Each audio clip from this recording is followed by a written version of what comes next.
proudest day and the proudest time in the seat of a rally car, because that day and that hour and those minutes, I got the bit between my teeth. You know, I really stood up and was counted and said, this is not getting away. I remember when we pulled on our helmets and Donald says to me, what are we doing? I said, we're going for gold, Barrett. That's all was said. I can still picture that run. That was just the best run ever.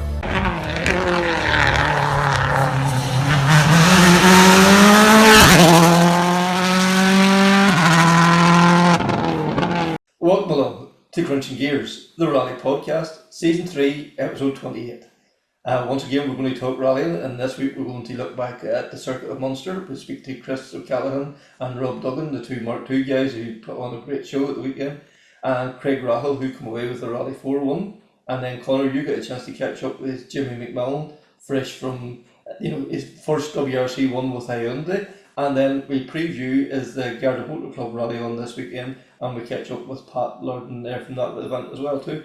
But Munster at the weekend, we spoke last week, Divine down doing his prep for Donegal, trying new tyres, trying a few new tweaks. Seemed to work for him, anyway, Connor. Absolutely, look, untouchable on the dry tar in Munster, and again, that Polo is still performing fantastically. That's for sure. And again, Eddie Doherty, he has been the star this year. Like that, every rally now, I think that's the last 4 or 5 rallies he's done now. Podium each time, it's fourth, 2/3, 2 seconds, so I don't think that one's too far away, which is great to see. Like he's a lovely man, and the way he's transitioned over from the Mark II, it's going really well for him. Oh, look, he's just fitted into that Skoda like a hand into a glove. It just suits him so well, and he literally's been on it since he got into that car. And again, kept Callum honest enough. He's only 21 seconds off him at the end. It's a strong result from Eddie, and another one to, as you say, chalk up. Yeah, for sure. And then Michael Boyle, took his first podium, in the Polo as well too, which is brilliant to see. Like Michael is just. There's something just that seems to be unlocked now in the last few events. It just seems to have something really has clicked, and it's great to see that he has come on now and beating his dad now as well too, which is he is the bragging rights in the house now for a few events, which is great to see. And there were some Titanic battles there. Like that was the thing there on Sunday. You could have lost 2 or 3 seconds on a stage. Suddenly you went from 3rd to 6th, or if you had a really good stage, you went from 7th to 4th. It was up and down all day. It was just fascinating to watch. Yeah, look, it was great competition, as you say. Michael and Dermot did a great job again in the Polo, and coming in 3rd. But when you look at the Polos, 6th in the top 10, still such a really, really good car in the tarmac here. Like it is fantastic, and given the newer spec C3's a fair run for the money as well. That's for sure, definitely, So, and this stage the Polo's 6 years old, that still seems to be the car to have, so yeah, it's going to be interesting times ahead.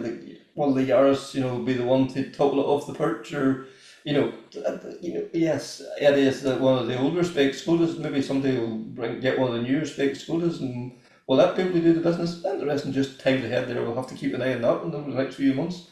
And then the 2-wheel drive. Chris O'Callaghan had his big tip in Carlow a couple of weeks ago. Took his dad's old car out, and on it from the start. Ed was fastest on the first stage, but Chris then settled in really well. He had strong competition there, and Rob Duggan, the milkman, was there, who maybe not saying he was slow in the first stage, but he a few seconds off in the first stage after being out of the seat for 6-7 months. He was straight back on it again then too. Unfortunately, he had to retire, but Chris and Rob had a great battle. Ed was in there too, but unfortunately he went off in stage 8. But I what's going to ask me telling you all about it. Might as well hear from Chris and Rob, and then that'll roll in then to Craig Rahill on the Rally 4 Circuit of Munster, and the 2-wheel drive battle was something else. Chris, you come away with the victory at the finish up. Not a straightforward rally for you by any manner of means. No, definitely a tough one. From Rob there, Declan and Eddie were definitely keep us within bay all day.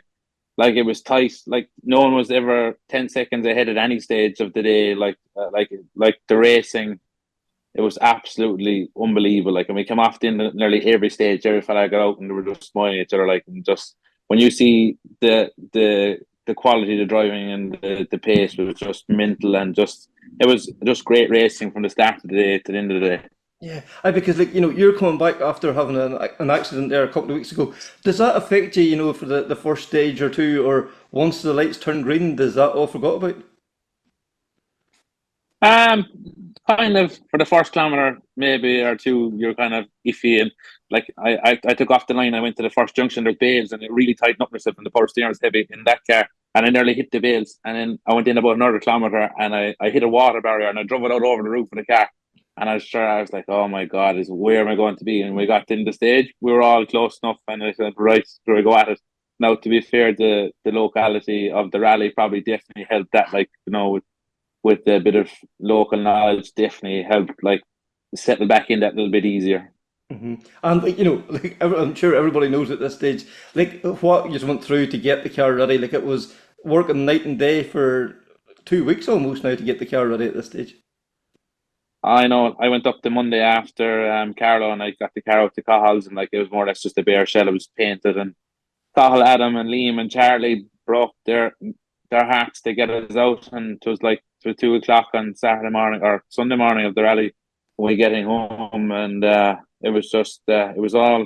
I got caught speeding coming down the road that night, and I actually ran out of diesel here in Kilcorn, the local village, at 2 o'clock, and I just pulled the rally car off the trailer. And I drove the rally car home. I wasn't going to ring in anyone that hour in the morning to come and pick me up. I was just, everything that was happening, anything that could go wrong went wrong. Rob, like these are stories you've been there yourself. You know the hardships, you know the difficulties. Like rallying is never straightforward, and especially you modified guys. You just don't do anything simply. Everything has to be kind of like you just want to do everything right, but it just never always works out that way. Yeah, it's tough to tough to get everything right all the time, and like that under the circumstances, the crashing 2 weeks before his home rally, it was definitely going to be a big push to get whatever car he was going in to the start line and get back the confidence and whatever. But yeah, nothing's ever simple in modified rallying. Yes, you can buy loads of bits for the car, but they always have to be made fit, and they always something have to be done with them. So yeah, it's always a struggle, but sure, it's all good crack at the same time. Yeah, and like you haven't been in the seat now since the Killarney Historics. 6 months out, like does that affect you too when you get back in behind? When you pull on the belts and the clock ticks to zero, does it? Does it take a wee bit of time to get back into the groove?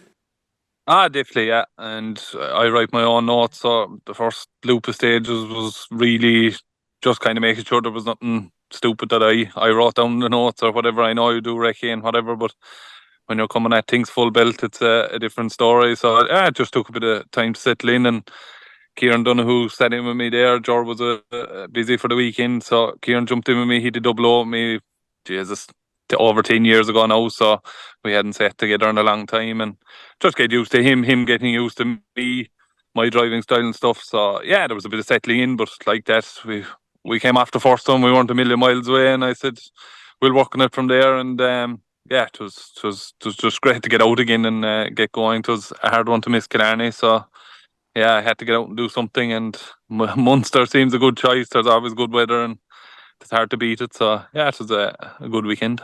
Yeah, and like the club put on a real compact loop, and they seem to be really demanding stages. They were real driver stages. They rewarded the brave. Yeah, definitely. Yeah, it was spectacular from the word go. Recce sign on was brilliant. The Recce, the quickest loop I've ever recce'd. The 3 stages where you were out of one into the other within a couple of K. You could loop it around quick. We got the whole lot done. Back in scrutiny was great. Apart from it was 60 yards from the end of scrutiny. Paper scrutiny was right there. The driver's briefing was quick. The service park was great. Everything, the whole package together was very, very good, in fairness to them. It's a great effort from the club, and I suppose they reaped the reward. They were full entry, and yeah, it was definitely one that you'll be looking to go back to anyway after this weekend. Yeah, because Kieran Ambrose was one of the guys behind the event, and he had high hopes of bringing WRC to Limerick, and you can see where they were going. Everything was like done to such a high level yesterday and over the weekend. Like they really showed what they're capable of there. Yeah, definitely. Yeah, I think anyone that did the event the weekend and came away from it, I don't think anyone spoke bad about it. The stages were good, the pure driver stages, fast but committed fast, and that's what we all want. Yeah, a few chicanes, too many maybe, but like that, I suppose the speed was so crazy they had to have them in there. So no, very good all round. I think a very good effort by the whole team, and yeah, it was great racing. Yeah, and Chris, like, that's your home rally. You said before you couldn't miss this when it was too close to home. But like, to hear other people saying that they travelled the country, to how good the stages were, how good that route was, how professional the whole thing. It must do you real good to hear all that as well. Yeah, it's great to hear. I was actually in Glasgow just came with the Callum yesterday, and Callum just couldn't get over how good the Ballysteen stage was. It is like it's so brave and like it's very ballsy stage, like, and it's like it's all fast corners, all trees, twos, trees. It's all very very fast and committed. But like it's kind of one of them stages. Is if you're not on it, you get clean. But if you're on it, it's just like you get in the stage, like you're just smiling from ear to ear. Like I go back and do that again all day. Like it's one of them stages. It's very demanding, and the speed is it's just surreal. Stick your neck out stuff. Like, but it's when it works, it's class. Yeah, and like, you said, like, does that whenever you come off that stage, is it so rewarding? Is it like you could just go drive back round to the start again and go again, really? Once we got around it, I was only looking to go back to the start line again. But even the other two stages, the first stage a little bit trickier than the rest. It was a bit narrow, the grass down on the middle of it. But even the third stage was very, very good. And like, it's great to be near home. You see all the crowds cheering you on, and like I never seen so many people jumping around hedges around the roads. Like I would never really spot people, like, but there's people just like you could see people just hanging out everywhere, cheering you on, which gives a great buzz to the whole thing, like.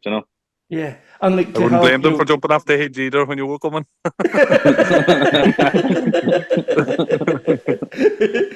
they've seen the videos, but like, to I've have seen enough of them, and I'd be fucking running too already. but They like, were okay. They were okay for me and Rob. There's a fella coming behind us. They were doing the running part. yeah. But like, Chris, to have your dad there, Ed, and then Declan Gallagher, like two guys. If you're matching them or beating them, you're going the right way. Like to have the milkman down there, I know he's preparing for Donegal and all. To be, trading seconds with him and Rob, like one of the quickest men in the country, no doubt about it, has to give you good confidence. Yeah, look, there's no point giving Rob a big head, but Rob is probably one of our greatest talents we have in the country. Like to be with with Rob and racing Rob, and like to take one to beat Rob was for me. Like I looked up to Rob as a kid. Like he was always the man when we were going up. Like when we went in Killarney. So like it's great racing, and like the friendship would be all very friendly. Like, and even I got broke down after in the stage 3, and Rob told me back. Like there's great friendship, and there's great like the sportsmanship is massive there, like, and like no one wants to see anything bad happen to anyone. Like everyone's all for each other, like, and everyone wants to see the best out of everyone. And just it's great to see the sportsmanship between the whole lot of us, and just the laughs between stages, like just sitting up and having the giggles between us all, and sure Eddie inside giving bad manners to him, and him being him. Yeah, I could like no point to say anything different. Like Ed's no youngster anymore. Like, and to be up there matching just two guys, like that's real balls in the dash stuff. Yeah, look, the man is 54 years of age. Like he's not getting any younger, but he's not getting any slower either. Like to be fair to him, like he came off the first stage and he was the fastest modified man on the stage. Like like it takes a lot of balls too. Like, and as I said, there wasn't 10 seconds between any of the four of us. Like, which was a great achievement. Like for Eddie and myself, and sure, like Declan as well. Declan is one of our top drivers too in the country as well. Like, so it was just an overall day was very very good, and it was just great to be competing with the boys. And even when we came off the end of the Ballysteen stage after stage 6, we all got out each other. We're all smiling, like we're all like we're back in the Donegal pace there now again. Like I like Rob. It must be hard for you to hear that you're now one of these guys that people used to look up to. There's been a few birthdays now gathered up now as well too. But like, it's always great to see that there's always new talent coming along. This thing keeps evolving.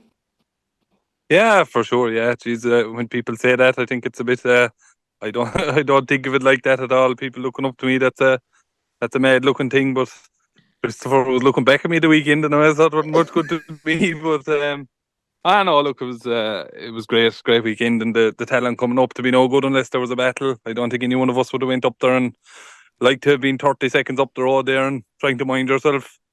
We were coming off every single stage, and it was a case of, geez, who took one or who took point something, and like that's racing. And AD there as well, throwing in times the fastest granddad around. That's for sure and certain. But no, it was great times, great everything. I know it's the boys' local rally, but at the end of the day, you still have to get in and hang on to the steering wheel and pull the gear stick, no matter what road it is, whether you know it or not. So yeah, it was just great racing, and that's all we want.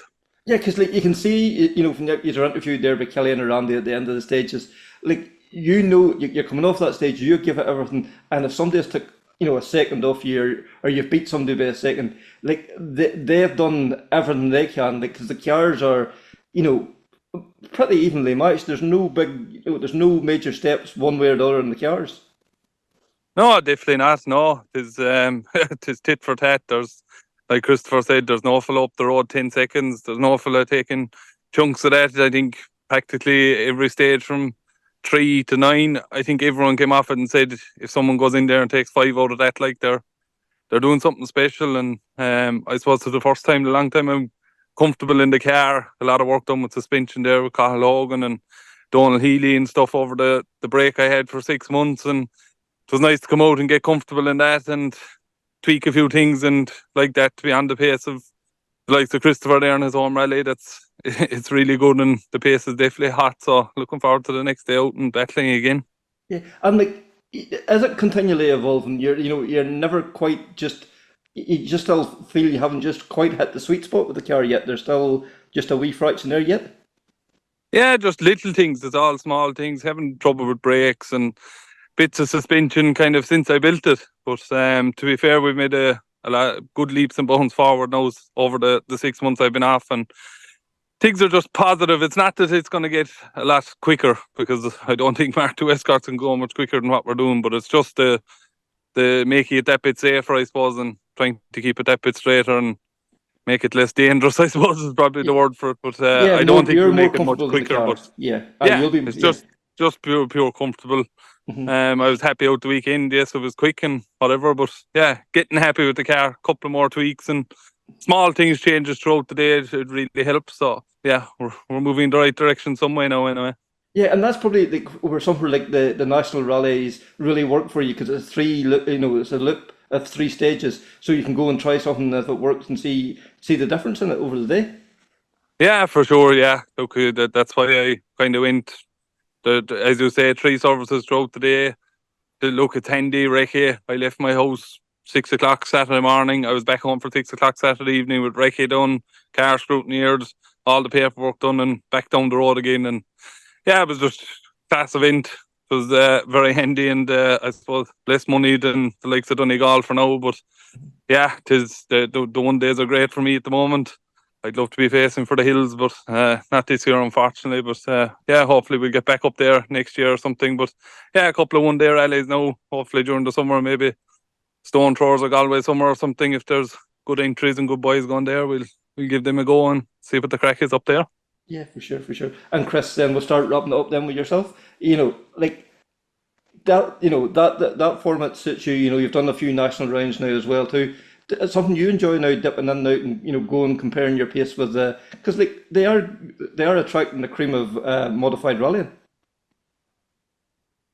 Yeah, look, the last couple of national rounds are all good interest too, with good fast 2.5 men or 2-wheel drive men. So no, it definitely it's still great racing. Like before, the pace used to kind of get hot there, just coming on for Donegal, but the pace seems to be there now all year long. Just like there's no bad machinery there, like, and every man is hungry too, like, But no, it's definitely national rallying.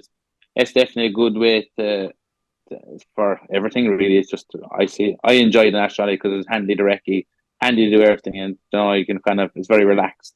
Yeah, and we always talk about Donegal. There's always that. The pace goes up that wee bit more. It's hard to see where it's going to go this year. It really, it's unimaginable it can get much quicker. No, can't get much quicker. Well, you see, everyone kind of gets that. Everyone just gets hungrier when they go to Donegal. It's just everyone wants their name on that cup, like, to win the title of the 2-wheel drive up there, the modified race. Like, but again, you're going to go to Donegal, and I think Kevin Gallagher is going to give us a bit of an eye opener again. Like he always ups his pace for Donegal. Like we get to host him in the national rounds, and it's just like he finds another gear when it comes to Donegal and just pulls away. But so it'd be interesting to see. It's going to be again 3 tough days, and you still have to be there at the end of the 3 days. Yeah, for sure, that's for sure. And like then, I suppose we can't let you finish up without, Ed had an off there yesterday, and then your mum as well. Is everybody okay and the cars will fix? Yeah, look, they're just keeping up the Callahan name. It was me 2 weeks ago, and it was Kirsty, Mam and Dad keeping up the name this weekend. The three of them had an accident. Mam in stage 7, and Dad and Kirsty on stage 8. So they're just keeping the whole Callahan mad name going, the madhouse. So no, it wouldn't have been a great day for them, but lucky enough I came away with the win, so it kind of made a low and a high all in the one go. Yeah, and it's good to have something to celebrate too, and put you in a good place now heading to Donegal now the middle of June. Yeah, definitely. Look, it's a great confidence booster getting ready for Donegal. I have a few changes to make to the car. Just I was way too hard to gear the weekend, and I found the car down in power. And no, it's definitely a great confidence booster to get to Donegal. And sure, again, it was just this weekend was the main thing. I had to get to the finish because Donegal was the main priority. Craig, the performance on Sunday in the circuit of Munster and that Rally 4 Fiesta, it's been coming, but to finally have it all come together, I would say, was a great feeling come Sunday evening. Oh yeah, definitely. Like all this year, we've kind of always been there or thereabouts up first, and it always just went on the last stage of us in Mayo.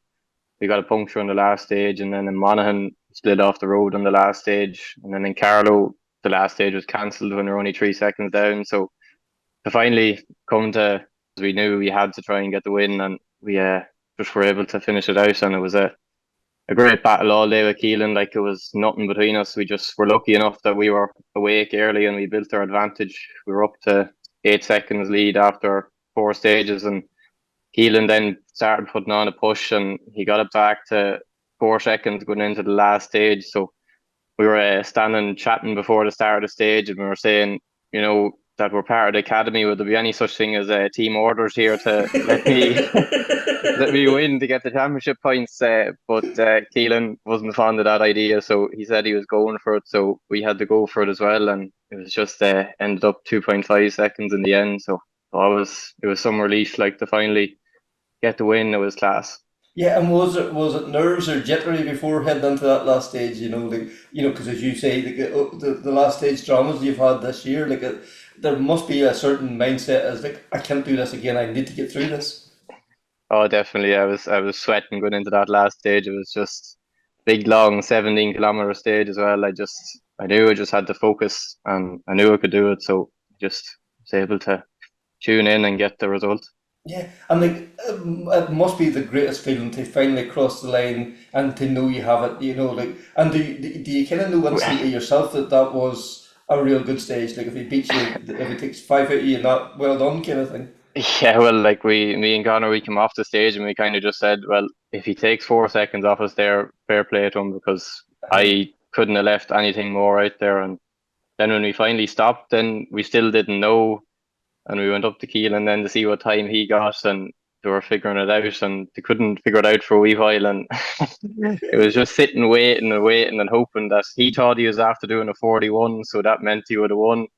I was like, there's no way, and thankfully then the time came in and he only bet us by 1.5. So, but yeah, it was some time by him as well, because I had nothing left and he went and took a second and a half. Like, yes, because that's what we've seen it all year.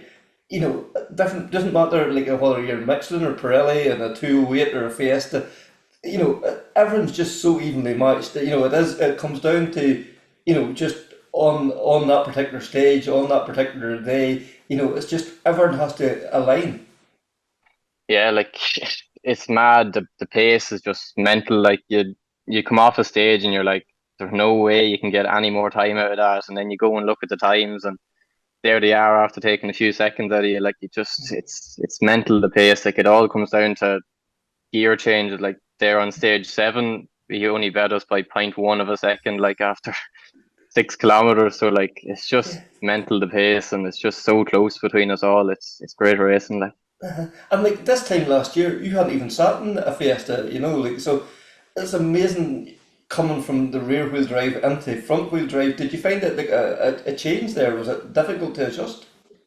oh, definitely, yeah. Like these first few, I suppose this was only Mayo was kind of my first proper tarmac event in the Fiesta, and it's massive difference. Like I needed to completely change me driving style. It's they're just completely different car. Like it's more you gain your time in the Fiesta on the high speed stuff, whereas in the Escort you're able to drive it as hard as you could through junctions and that. But yeah, it's a different driving style altogether. But thankfully now we were struggling with setup there and diff settings and things like that through the start of the year, and fair play to Cyril and CMC Motorsport there. He's been working hard, and we finally found settings now that's working for me, and the pace showed it there at the weekend. So thank God. Yeah, and like not only had you never rallied front wheel drive up until the August time last year, you like on gravel as well too, and like the pace is really coming on gravel too. Like it's been such a year. It must be hard to even look back and to see how far you've come yourself. Yeah, like it's well, the year hasn't really been going now as much as I'd planned, but yeah, I suppose you have to take the positives out of it as well. Like a lot of the people in the class is far more experienced than me, so I'm still only learning, and it's just every day you go out, you're learning new things, and you're increasing the pace ever so slightly. Like, and it just it's going to take a time, but I think now hopefully we're able to get the pace we're at. Yeah, and you mentioned there earlier on too, like the MA Academy, like you're part of that now, and like we've seen what that can do for the likes of Josh McLean, Wal Crichton, Eamon Kelly, these guys. Like it must be very exciting to be part of that initiative to see that the sky's the limit. Oh, definitely, yeah. Like being a part of the academy this year has really just brought us to the next level. Like the way we're approaching each event, and the whole pre-event of prep that goes into it is just it's to get to the next level. It's what you need to be at. And this year now we've started writing our own notes, and at the start of the year I was probably a bit hesitant that last year in the Mark II I always used Duffy's notes, and they're always very good, and I never found anything wrong with them. So, but now in these last few rallies, you're seeing like there is that little bit more left in the stage, and to get the max out of the car and the max out of the road, writing your own notes makes a whole difference. Like, and fair play to the academy, the work they're doing with us is great, and the development days with Derek Brannigan there, he's really, you can go to him with anything, and he gives great advice. And then sure you have the likes of Josh there, William, Eamon, John Armstrong. You can bounce anything off them, and they give great advice, and it's just it's great to be a part of it and learning loads. Yeah, because like, that seems to be the great thing with it. Like, there's maybe a bit silly, but there's no thing as a stupid question, because like there's so many people you can go to ask, and whether it's about pace notes, whether it's about car setup, whether it's about nutrition, there's somebody there to cater for everything. Oh, definitely, yeah. Like that's what they always say. Like don't be afraid to ask anything, because the more you ask, the more you're going to learn. So yeah, it's just you can go to anybody up there and ask them about anything, and they'll always give you some. They'll always come away with something. Like it's great. Yeah, and like for you, like the adaptation from rear wheel drive to front wheel drive, like you said that you feel it's coming. Is there still like a wee bit more yet to come? I suppose there's never no such thing as a finished article. There's always wanting to push further. Oh, definitely, yeah. Like for you'd always, even watching back and in cars there at the weekend, you'd see, oh, Jesus, there's another tenth of a second, or it's always just you see where you're losing your time, and there's always time left in the stage. Like really get the max out of it. It's there's different things you can do with car setup, and different it's just there's a lot in it, and there's always able to get more. And that's probably where this year in the national championship's really good, because you're doing those loops of stages that you can go into service and say, right, weren't quite happy there with that first trip. We can try a different tire, or we can adjust the suspension or whatever, and go out and try it and to see if it works, and you can compare and contrast almost. Yeah, definitely. The national championship is great. Like, you get great mileage, and it's there's always good stages. Every rally this year has been really good stages. Like, so yeah, it's a great championship, and then sure you have all the boys there that you're not just going out and having a handy day. Like, it's always, you have to be on it. Like, and if you're not on it, then you'll end up finishing fourth or fifth. Like, so it's a great championship to be a part of it. Yeah, because you have Keelan there, you have Gareth Deasley, you have Matthew Boyle, and that's only naming, and then there could be two or three others in different events. Like, as you say, like the gap from first to fifth is like you mentioned earlier, a missed gear change, a run wide at a corner. Yeah. Like, you could go into a rally and you're always thinking there's five lads there that could be easily winning this rally. Like, so if you have any small hiccup or anything at all, like, your day is gone. Like, it's hard to gain back. If you lose 10 seconds in this class, it's nearly impossible to get it back. Like, it's great racing. Yeah, and that must push you on then, because you feel then you can't make that error. You have to be, everyone has to be fully lined up. You have to have the car right. You have to be right. The co-driver has to be right. The tires has to be right. Everyone, it must push you to another level as well. Yeah, definitely. Like, you just have to be so focused. Everything just has to go well, or you're not going to be on the pace. Like, so it's there's that bit of extra pressure, and to just always be smooth and be fast and not make any silly mistakes. Like, it's just mad. Yeah, and when do we expect to see you out again now? It's take a bit of a break now for a while, so we're just focusing on the national this year. So Stone Throwers will be next now in the middle of July. But we'll probably do a few days testing in between to keep us sharp and try out a few new things. Oh, and before we let you go too, like one thing we didn't mention was you got a chance through, I'm guessing it was through the academy, to go out and sample Portugal as well, one of the national events out there. Was that probably a couple of months ago now? Yeah, it's 2 months ago now. We went out and done a Rally Terrace de Albufeira there 2 weeks before WRC Portugal. Yeah, it was a great experience out there. It's some rally, it's a different ball game out there compared to here. Like, the stages they're so rough. Like, when you think a stage is rough here, it's nothing compared to out there. The bedrock and the big rocks, and it's mad. And then the whole pre-event preparation that has to go into it, and the way everything's run out there, it's run like a WRC event. So it was great to get the experience of a well-run event like that. And yeah, huge thanks to the academy for the opportunity to go out there. It was great. And some of the stages, like there was one, maybe a part of another one was part of the WRC stages as well too. So you got to compete on the same stages as the WRC guys done a couple of weeks after that.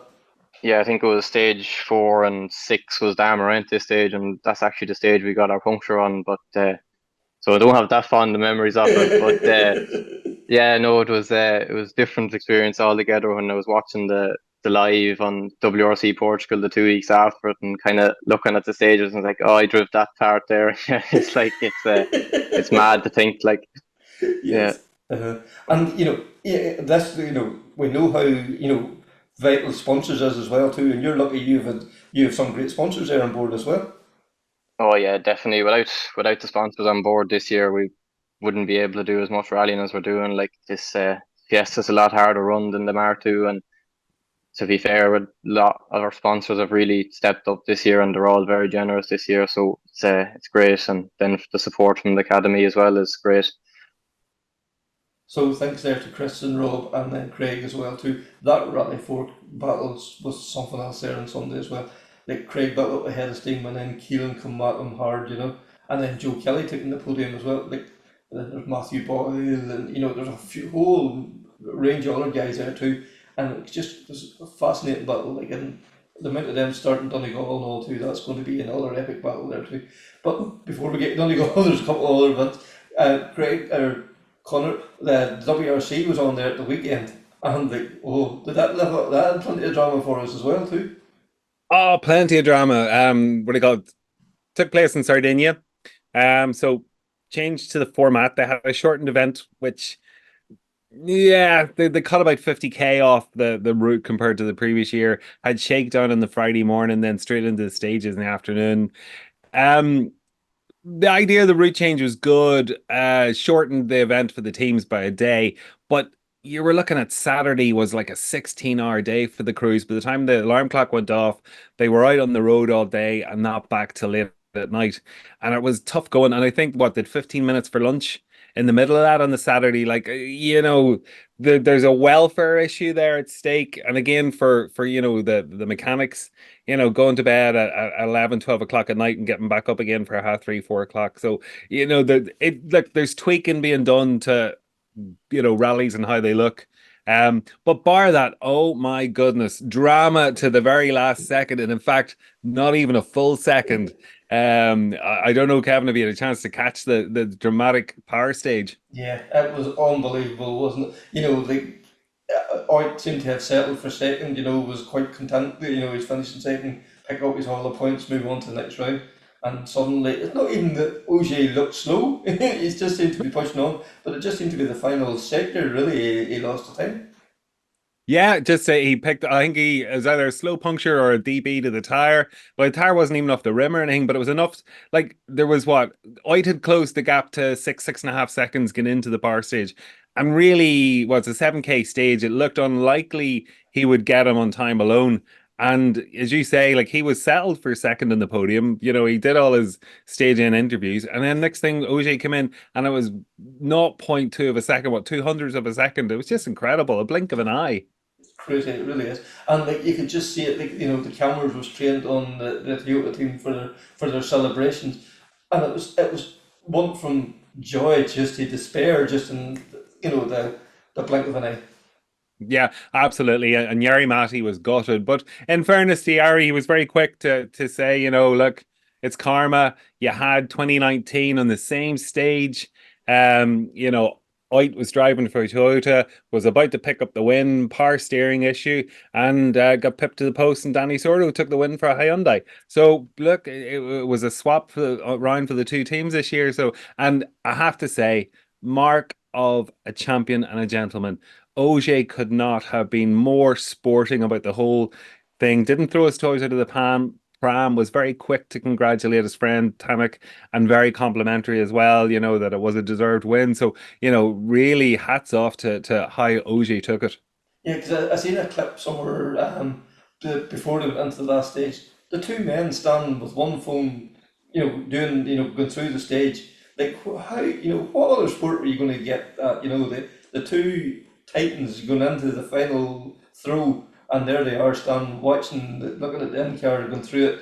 The two of them together, like that's just fantastic. That just shows just, when the clock's ticking, yes, it matters, but from the right of the car, they're good buddies as well. Yeah, well, look, that's the marvelous thing about the sport. Competitors are competitors when the helmet's on and they're on the stage and they're competing against the clock. They're not really competing against each other as such.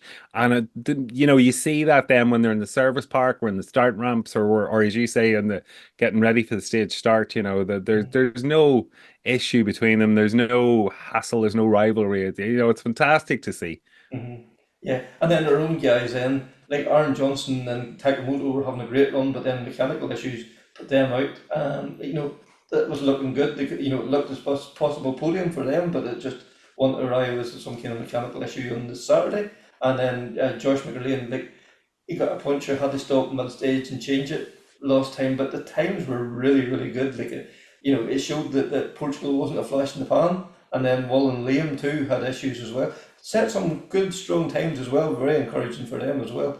And then in the junior, Eamon and Connor just seemed to be plagued with problems the whole weekend. Yeah, look, it's been tough for Eamon and Connor, and their season really hasn't got going for them properly at all. Again, just they've struggled in Croatia and now in Sardinia. What do you call it for Will and Liam and what do you call it, Josh and Fuzzy. Yeah, listen, they've been between the four of them, or the two crews, like setting some fantastic times. Really have been doing very well in the WRC2. Stage times wise. Just again, unfortunately, neither crew got a clean run at this. To do any sort of serious, impact on the leaderboard there for the WRC2. And then Aaron and Taka, oh, felt sorry for them. It was a gearbox casing cracked. And there was no service on the Saturday whatsoever. It was only at a tire refitting zone that they noticed there was a bit of oil underneath the Yaris. They tried to do makeshift repairs, but the gearbox had bled dry by the time they started the next stage. Had there been a normal service, would have been changed and no problem, wouldn't have affected them. But look, that's just, yeah. And in fairness now, apart from M Sport having some minor reliability issues with an alternator, like the Rally 1 cars really did perform from a reliability point of view on that very, very tough rally in Sardinia, so it was remarkable to see how strong the cars are. Yeah, because some of the stages you hear the stage end interviews, like there was no stage, it was just rock they were driving over. Like I didn't, and I don't know how, but I just didn't never envisioned Sardinia being as rough. Like we kind of expect it in Kenya and Portugal and Greece and these places, but Sardinia you kind of have a vision of kind of nice fast flowing stages. Those were very very rough in places. Yeah, they were indeed. And look, I had the chance to catch up with Jamie McMillan, who's the chief engineer for Tanak and Hyundai. And it was a perfect opportunity to catch up with Jamie again since he joined Hyundai. And I did actually ask him about, the conditions in the stages and how hard it is with regard to, advising the crews and planning for that. So listen, let's hear from Jamie and see what he had to say.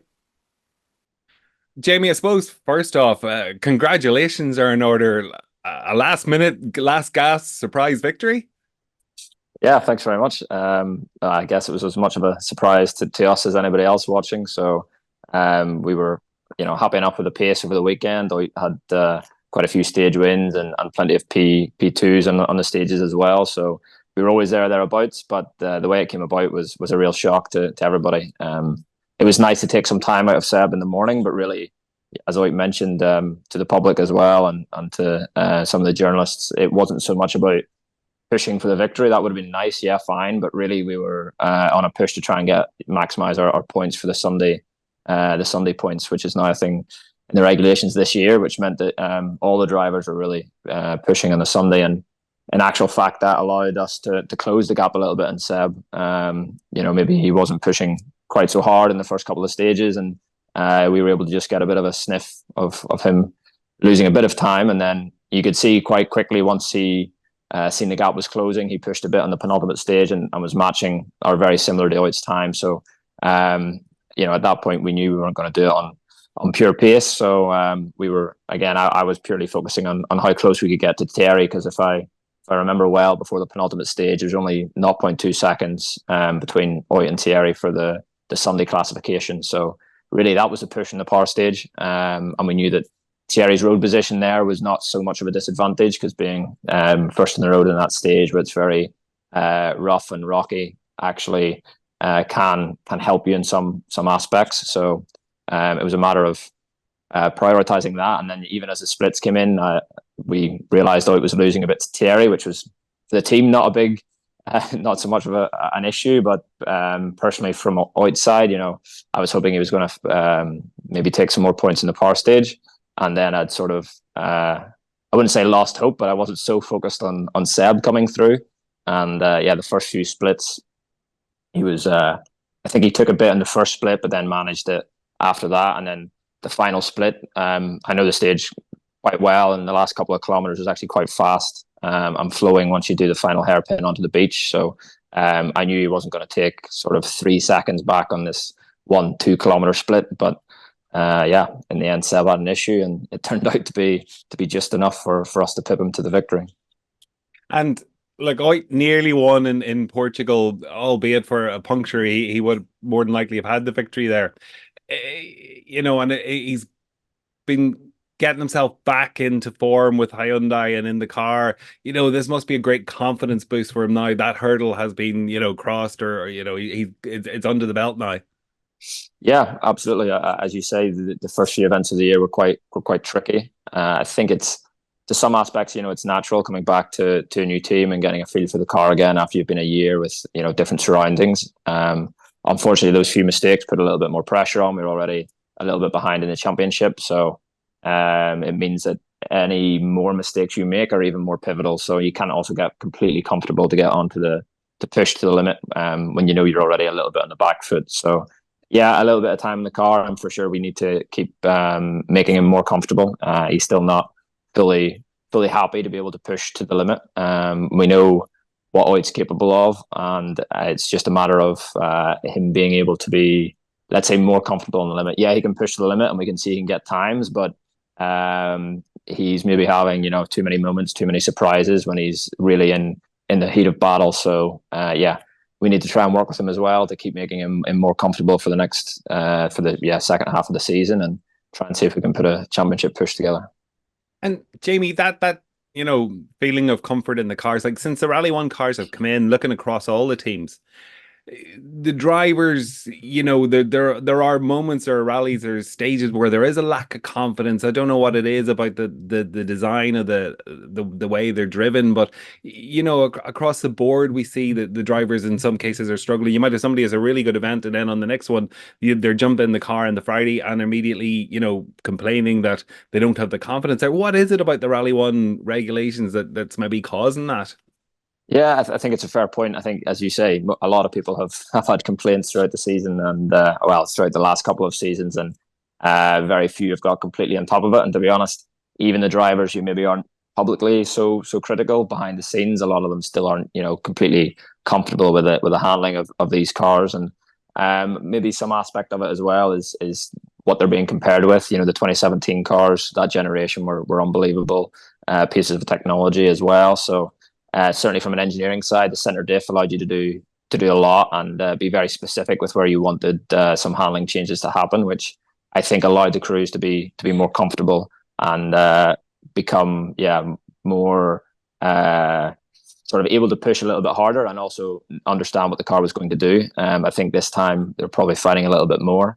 Also, the aero side of things, I think in the high speed stuff, that added aero benefit of the previous cars meant they were maybe a little bit more predictable in those scenarios as well, whereas now you don't have so much scope to work with that. So I think it's probably lots of little things that add up to nobody quite having the confidence to push all of the time, and the hybrid and the way the hybrid is implemented as well with the cars and the strategy where you have to regen so much and then you can only deploy the boost once you've done so much regen.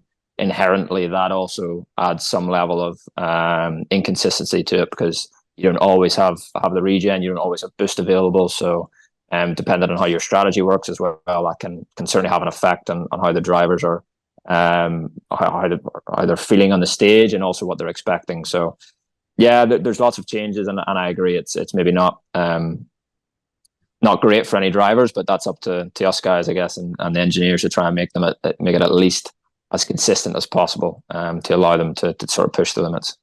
And I suppose, does the limited testing feed into that as well? Like, is it when they're really between events, the drivers only really have 1 day of testing each for them to get the car to be as comfortable as possible. And I suppose going in, like if we take Sardinia for an example, the shakedown stage even was on a rallycross circuit, which wouldn't have been represented at the stages. So from a driver, from an engineer's point of view, where the frustration must be there that you're not getting the car fully set up the way you'd like it before the event starts.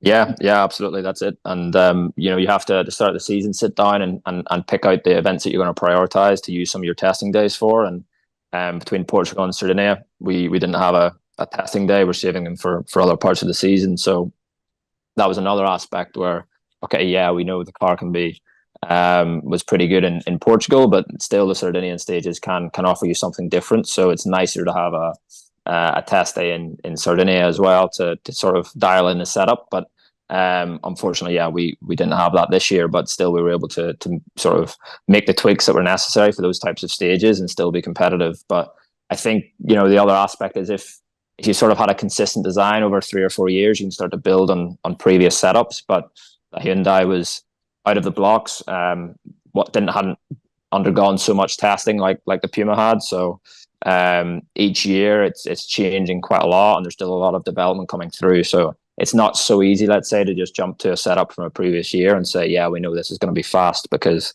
there's constant developments coming through, and we're still learning stuff, every event. So there's lots of things that play into it, but Sardinia was not so easy, especially as you mentioned with the shakedown stage being on the rallycross track. Really, okay, it's the same for everybody, which is fine. So it's a level playing field, but really it just becomes a systems check. And I guess the one unfortunate thing is maybe the spectators didn't get to see the cars going, right to the limit, because in the end, we knew we weren't going to learn anything from that stage. So a lot of the drivers just drove with quite a lot of margin and tried to protect the tires a little bit for the rest of the rally as well. So and there was a really short turnaround time before the first stage, so also they couldn't afford any sort of mistake or any issue, because the car just wouldn't have been able to be fixed in time to make it to the first stages. So it's the same for everybody, but it's just how the rallies want to. The organisers want to manage it with the timing of things. If that's the way to go, then fine. We can't really complain so much, but it's nicer to have a stage that's representative of the rally, and you can actually start to see already where you lie with comparison to the rest of the field. And that shakedown on the Friday, going straight into the stages in the afternoon, that was all part of a shorter format being trialled in Sardinia. Like, with no service on a Friday and no service on a Saturday, how much anxiety does that give you? The fact that you've got very little time, opportunity, no opportunity, and to repair the cars midday, and also what extra pressure does that put on the crews? Yeah, it's always all part of it, I guess. I think it's difficult to manage, really. You need to also, like the remote tire fitting zones. So in this event, we traveled to those, so that meant actually quite a lot of time on the road for us as well, which was good to be there at the tire fitting zone to speak to the crews and understand what was going to happen in the second pass, and it's best to sort of to be there to discuss these sort of tire choices and setup changes in person, because on the phone you never really get a proper gauge of how the driver is maybe feeling or reacting to what you're suggesting as well. So that has its own challenges. You're on the road a lot, and then signal can drop in and out. You maybe aren't able to follow the rally as well as you would, but that's something that we need to get used to as well if we're going to go to more of these sort of remote service zones or more tire fitting zones in the future. But it's challenging for everybody, I think, but the crews as well, as a part of this sort of shorter format. The days were really long too, because they were sort of squeezing more stuff into the 48 hours. And I think that's just something that, I think everybody needs to consider, because even on a normal rally over 3 days, the sleep can be short at the best of times. But this event, I think we were back in the hotel, after 11 p.m. one night, and then the alarm clock was going off at 4 a.m. And it's fine, that's the job, but for engineers is one thing, and trying to stay focused, that's part of the game. But for the drivers going out and driving these cars and trying to find the limit, it's probably even more challenging for those guys, especially when they're trying to spend some time watching the videos the night before, checking notes, and during these sort of half-hour regroups, they're not having time to relax. I can tell you, they're either speaking with the engineers or checking tires or going through their notes with the co-driver. So it's always there's always something happening, during those times. So it's about managing and seeing, I guess, how things are going to work out in the future as well, and whether we're going to have to prepare for more of this sort of situation that we had in Sardinia. And you mentioned tires there, and obviously you do your engineer's recce before the event, but I suppose in the likes of Sardinia, it's a sand, there's a lot of sand in those stages, which gets cut up quite quickly, and the stages change, particularly between the two runs. So how much, I suppose, how harder does it make your job, and particularly for your input with around the tire strategy and stuff as well, when there is so much change to the stages from when you see them? Yeah, Sardinia was a really interesting event, to be honest. A lot of the stages are very different in character as well. You can't just sort of generalize it so easily, because even on Sunday, the two different stages in that loop were completely different. One was basically on the beach and really sandy, and and got rutted really quickly, and another one was quite narrow and quite fast through the walls, and you need a different setup or a different tire choice. And earlier in the rally on Friday, for example, the Asili Turgu stage is super abrasive on tires. It's quite well known now as a tire killer too. So and then the next stage is, can be a bit looser and sandier. So you need to just understand exactly what the demands are going to be in the tires on each stage, and try and make a compromise with your tire choice as well, because if you pick the optimum tire for every stage, then you wouldn't be able to fit it into a package, in 6 tires. You'd probably be wanting 4 hards and 4 softs, and we're not going to carry 8 tires, so you need to somehow understand where the priorities are, and make the best package based on that. And the other challenge here was also the 2 loops were repeated straight away, so that's not a normal sort of format either. So the crews themselves had to make any changes you wanted from first to second pass. So and the easy thing to say there is second pass there tends not to be so much cleaning, so it's harder on the tires. So normally you would make that change in an afternoon service because you do a full loop of stages, but here you actually had to make a tire compromise straight away because you knew you were going to do the same stages again, and they were going to be harder on the tires, and the puncture risk also tends to increase in the second pass. So yeah, there's a lot to think about, and you just have to manage that all, and try and make the best sort of compromise that you think is going to be the quickest over the day or over the loop. And you mentioned punctures, and I know we've spoken about it before, about the risk reward gamble of taking 1 spare or 2 spares, and I still can't get my head around it, to be honest. It's like, when you think that Cyril would have said to Oit, to maybe play safe, not go for the fight with Ogier on the Saturday afternoon, and yet to me it's so risky only taking 1 spare out when you think of how rough those stages are. That's probably more of a gamble maybe than fighting Ogier. But I suppose, what's your thoughts? Yeah, but a tire's 25, 26 kilos, and carrying that all around a day's stages, really, we know straight away that's a time loss, and we calculate how much we think that's going to be, and then we have to weigh that up with what the risk is going to be. So yeah, it depends a lot on what you think of the stage condition as well.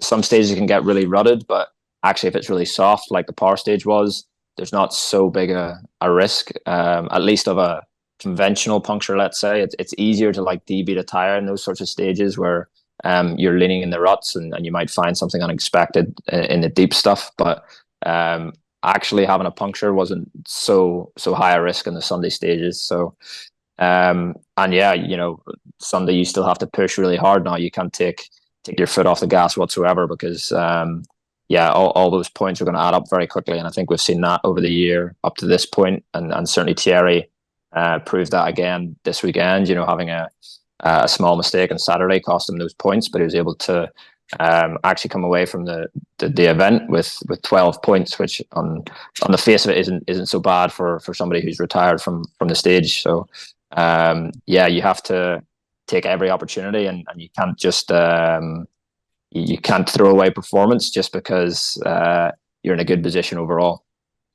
And next up is Rally Poland. Poland's been out of the championship for 5 years now, and I think the last time Oit actually competed there was with M Sport in 2017. So yep.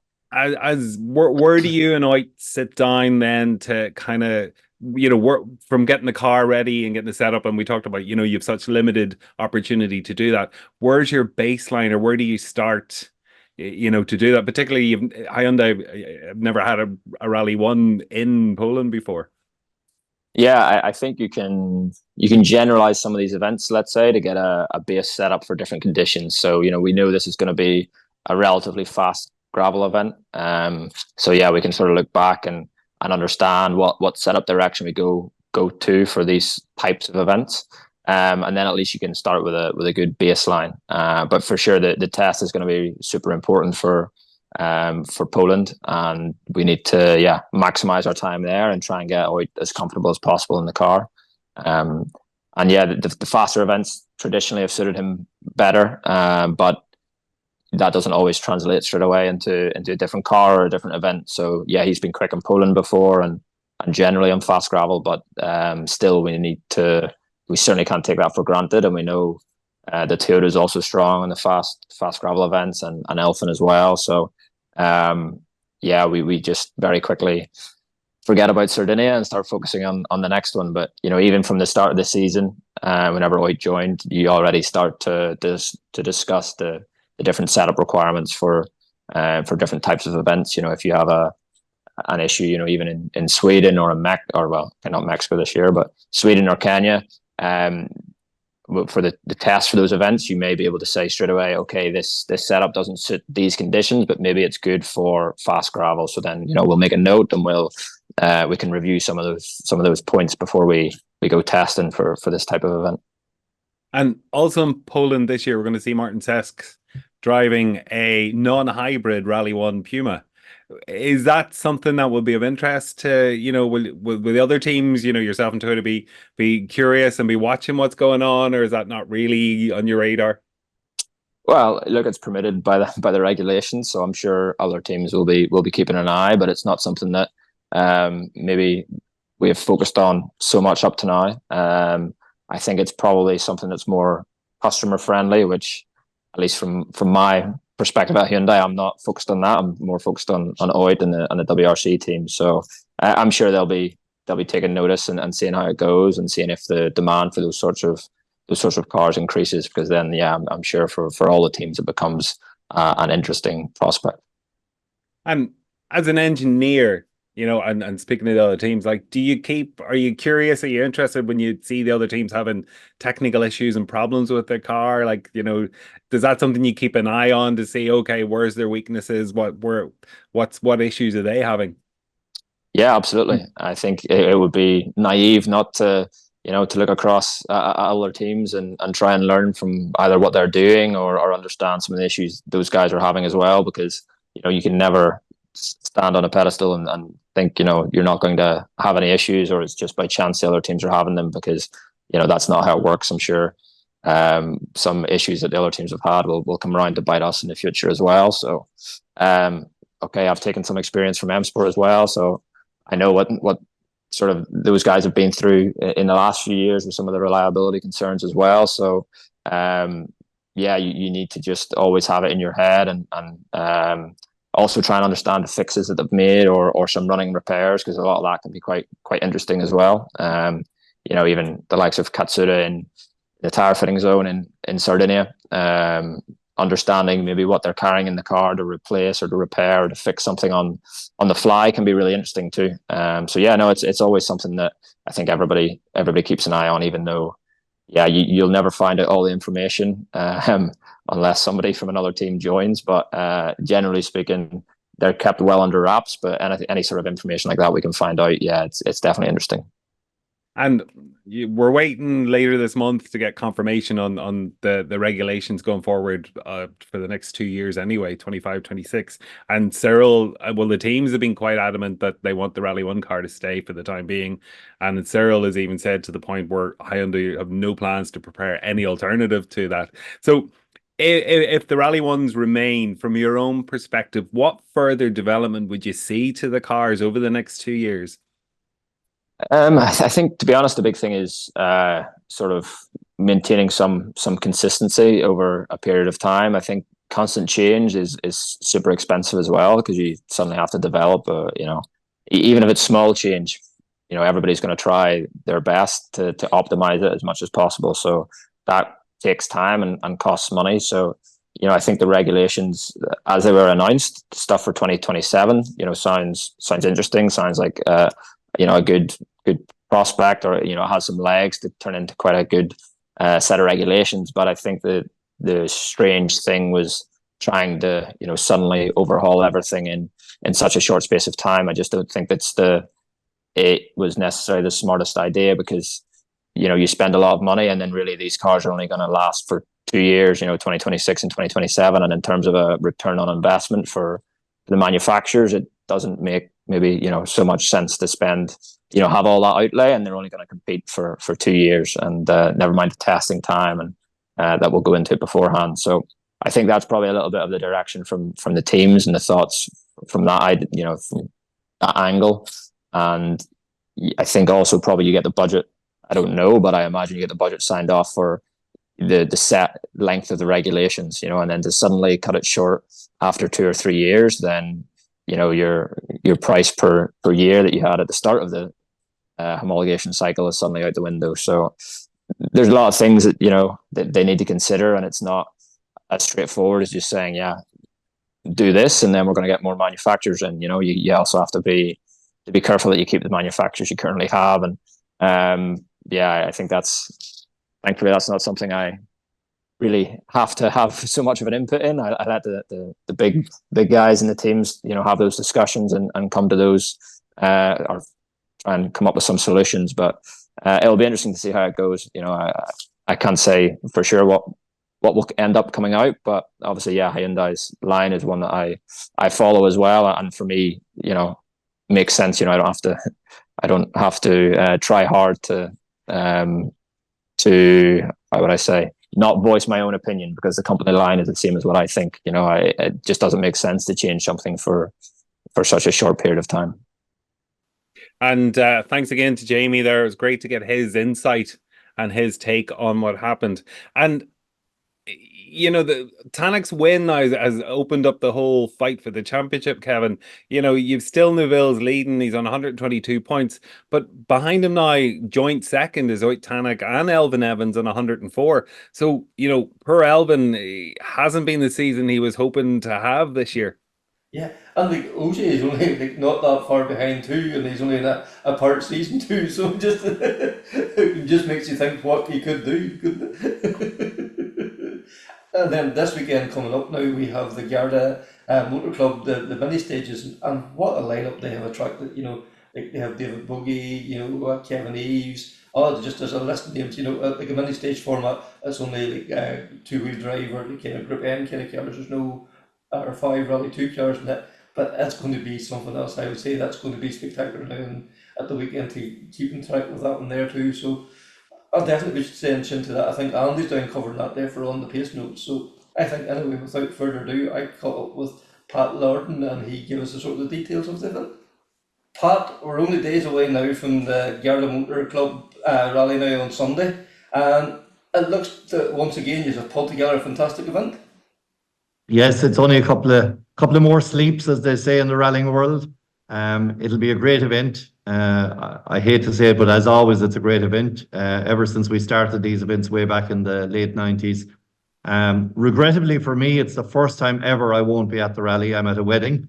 So that's really bugging me at the moment that I won't be at the rally and won't really have a part to play. But other than that, it's going to be fantastic. There's a good team there. Dave McCormick is the clerk of the course. He has a good solid team under him. Great support from the other clubs, the likes of Carlow, the Burr, Aer Lingus, Wexford, and all of the clubs around the place there come together in that part of the world. And in fairness to the marshals in particular, they've really been overworked for the last number of months because we've had a tremendous amount of rallies in that area. So first of all, I would like to thank them for their support, because without the marshals, none of this would happen. Yeah, because they are the vital cog in making this all happen. Without the marshals, there'd be no rallying. No rallying. We can have the best safety plan. We can have the best strategies we talk about. We can have the best sponsors. But if you don't have two people on that junction in the middle of the stage where you need them, your rally doesn't run. Yeah. So they really are the lifeblood of rallying. The volunteerism that's out there in motorsport is second to none. They travel real early in the morning, late at night to help out at the rallies. And without the marshals and the other officials that help out, timekeepers, stop cars, entries of stages, exits of stages, some of these jobs are quite thankless jobs. I've often done them myself, and you're wondering, why am I here in the middle of nowhere for 9 hours and you don't see a rally car? And oftentimes you go home from a rally and you wonder who's won the rally. But look, someone has to do it. And thanks be to the world of motorsport, we still get people to do all that work. Yeah, because as you say, there is people willing to do that, because they know if they do like a stage end for your motor club now this weekend, that maybe in 2 months' time they'll be running the rally. The Cork 20 or something will be on, and that favour will be returned. And that's the so the way it works. common good. The way it works in our area is that the local clubs would always support each other, and we would have brought a very substantial number of people to the Burr Rally there, Lingus Rally, the Wexford Rally, Carlow Rally recently, and that's, it's trying to get the balance between big clubs and small clubs. Some clubs have more marshals than others. Some smaller clubs probably put out more marshals than others. So yeah, it's a balancing act, and I suppose our chief marshal, who I should have been doing the job this weekend, is Michael Brady, well known in the southeast of the country and countrywide for the work that he does. I mean, Mick has been a tremendous help to us in the last number of weeks, pulling together everything. And today I spoke to Mick and I said, Mick, I'm not contactable on Saturday really or Sunday, so you're on your own. But it'll work perfect, I have no doubt, with Mick at the helm. No doubt about that. And I'm hearing great reports about the stages, real good driver stages, but in there for everybody. They're superb stages. I was clerk of the course, I think, when we ran similar stages to these back a long number of years, as I call them, mountain stages, but they're not really mountain stages compared to what you'd have in Donegal or Kerry. But they're absolutely superb surface on them. Tight, twisty, some of it technical, some of it brave driving stages. I actually only spoke to my brother, and he's going to the same wedding that I'm going to in Kerry at the weekend. He'd love to be doing the rally, he said, because he loves those type of stages that are up there. There's not a lot of gravel on the road. There's not a lot of shiny tar on the road. It's real driver stages. So if you have good notes and you have a good driver, it's a real test for you. And I think with the class of entry that we have this time, which is second to none, I think, especially in the class 14 cars that are out there, the likes of Eves and Alcorn and our Scottish friend. Yeah, absolutely, Mr. Bogie from Scotland. And we have some late entries that are not in the seeded list. We have Brian Brady from Meath. We have the Dohertys from Kilkenny. We have Gallagher. So there's the makings of a fantastic rally there. And all of that, will really, I suppose, shine on the person who wins the rally. And regrettably, I suppose Ryan Loughran is not there as a result of his accident in the Burr Rally. He can't compete in our rally, and I know he's regretting not being there to fight his corner. He was our winner in 2022. But I mean, not forgetting the rest of the field, our rally, I suppose, the Garda Motor Club rally, has always been a rally that's cared for and was always concerned about the back runners, the first-time rally people, the people that are only on their second or third rally, and the people that are learning. And they're just as important, really, as the front runners. They pay the same entry fee, and they should get the same amount of mileage. Over the years, sometimes we forget that if a stage is blocked and there's only 5 or 6 cars left, or 15 or 20 cars, why would we bother trying to run it? But we've always made the effort to try and run every single car through all the stages. And that effort will continue this weekend.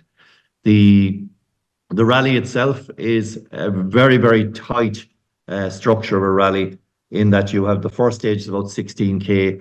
You only have a very, very short distance to the next stage into stage 2, and then you have 12 kilometers on that stage, and then you have a service. Then you do 2 stages again, a service, and 2 stages again, and you're finished, and you're on the road home by about 5 o'clock. That's provided you've got to the end of the 6 tough stages, obviously. Yes. You have a bit of driving to do in between. Dave is the clerk of the course, and I spoke to him earlier on there, and I was just wondering, did he want to say anything? And he said, no, just everyone come and enjoy it. Entries are still open, he would remind people, because I know Donegal is on the following weekend, and quite a lot of people have been put on reserve. And we have got quite a few inquiries in the last couple of days to know our entry is still open. And we have got a few entries, people who've said, I'll give it a shot. So yeah, it's open until, I'd say, last thing Friday night, first thing Saturday morning. If you come down, you'll get a run in the event, and it's guaranteed, obviously, because we just have over 100 entries at the moment. So there's no problem getting an entry. The recce is real easy because the stages are so tight. I reckon anybody with pace notes that they've purchased will do the recce in probably 3 to 4 hours maximum, and then you have a bit of a relax. You can drop into Germain's, who are our main sponsor, in Balticlass, get your dinner after your scrutiny, get your night's sleep, and you're up up and at it then for the driver's briefing on Sunday morning. I suppose there are a few other people. We mentioned the marshals and we mentioned the officials. I suppose really the one group of people that we often forget about are the residents who give up their road space for all of the competitors and these competitions to take place. And we get great support, especially in this area, from the locals. They love to see the rally coming back, and we try and work with them, make sure they get in and out to mass or church or wherever they're going to a football match, wherever we can. We also have a couple of club members that are competing this weekend. We have Leo Doyle is competing. He's a local guy. Leo always competes in the rally and he's a club member. We have Basil Stevenson competing. We have Tony Kelly competing with his brother. Tony's navigating.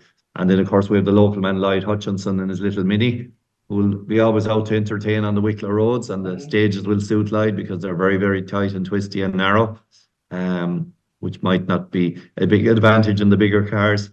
So, yeah, there's good. There's a lot of work. Guys, as well as competing, they're also helping out. They're sponsoring stages and all. Not only are they sponsoring it, but I know some of them were out with strimmers today and hedge cutters, cutting back the growth that we've had in the last couple of weeks. It's been tremendous. So yeah, you're 100% right.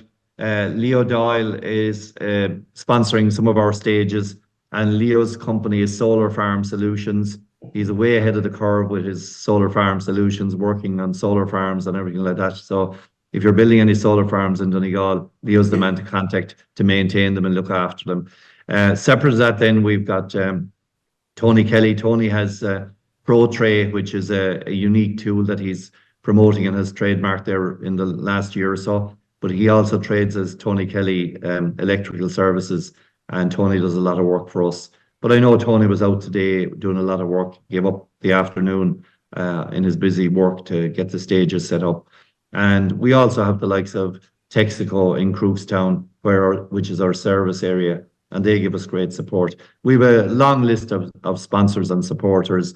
Leinster Coaches are one of our big sponsors as well this year. And obviously Joe Germain in Germain's of Balticlass, where apparently it's the best food in Leinster, if not in Ireland. And that's, believe it or not, that's a big draw for our marshals. The one thing the marshals like about our rally is that you get a 3-course meal at the end of it. You're well fed, and they always seem to come back for the food. So it is a bit of an attraction for them. Mm-hmm. Yeah, and I suppose one other thing that we should say before we wrap up, the stages, are kind of would have been sort of territory that had been used back in the olden days of the circuit errand and all. And Rosemary Smith would have been a dear friend to the club, and she would always have a great time for the event and great time for those stages. Yeah, absolutely. And we chatted there for a few seconds before. Some of the stages that we're using would have been driven by Rosemary in the Circuit of Ireland previously. And in fact, I have our book here in front of me, Driven by Rosemary Smith, which is, I must say, I haven't read it all yet. I only got a present of it shortly after she passed away. And I will read it, but I had the pleasure of meeting Rosemary, and I posted a picture there on, I think it was either LinkedIn or Facebook, around the time that she passed away. She was in my office in Dublin about 2 years ago, and I had some great fun with her, a great chat with her, and she was as glamorous as ever. And I also saw her down here in Mayo at Deja Vu. She was driving in Deja Vu there not so long before she passed away. So a great lady, a good driver, and when you look at what she achieved in her lifetime, it was a fantastic achievement, way ahead of her time, with the work that she did and the drives that she got and the successes that she had. But look, back to the weekend, I think we have a good mixture of drivers. We have young, we have old, we have male, we have female, we have co-drivers, we have mix and match brothers and sisters and husbands and wives and fathers and daughters. And motorsport is a great sport, and it blends everybody together and gets them all working together with the same goal: to have good fun, enjoy the day out, and get home safely. And I suppose that's a message we always drive home to people with the amount of accidents that we have, and fatal accidents that we have, and serious accidents around the country. Rallying is a way of competing in motorsport at speed under controlled conditions. You cannot achieve that on the open road. And if you try and achieve it on the open road, we know the results. We know the hands devices we have, the helmets, the safety within the cars and everything else. So, we would also call on our younger people and some not so young people, please slow down and adhere to the rules of the road. And if you want to drive fast, go to a track day or go and take up motorsport, join your local motor club, because you cannot get away with this out on the public road. You might get away with it once, twice, 3 times, but the time will come when you will be badly injured or you will badly injure somebody. So, I know that's a kind of a sad message, I suppose, to say, Kevin, but it's reality. It's reality at the end of the day. And some of the ads there from the RSA at the moment are fantastic about bringing it home to parents, what their kids may or may not be up to. And it's a question you often get asked, I suppose, in particular when you worked in the garage, how do you know if your son or daughter is driving safely or not?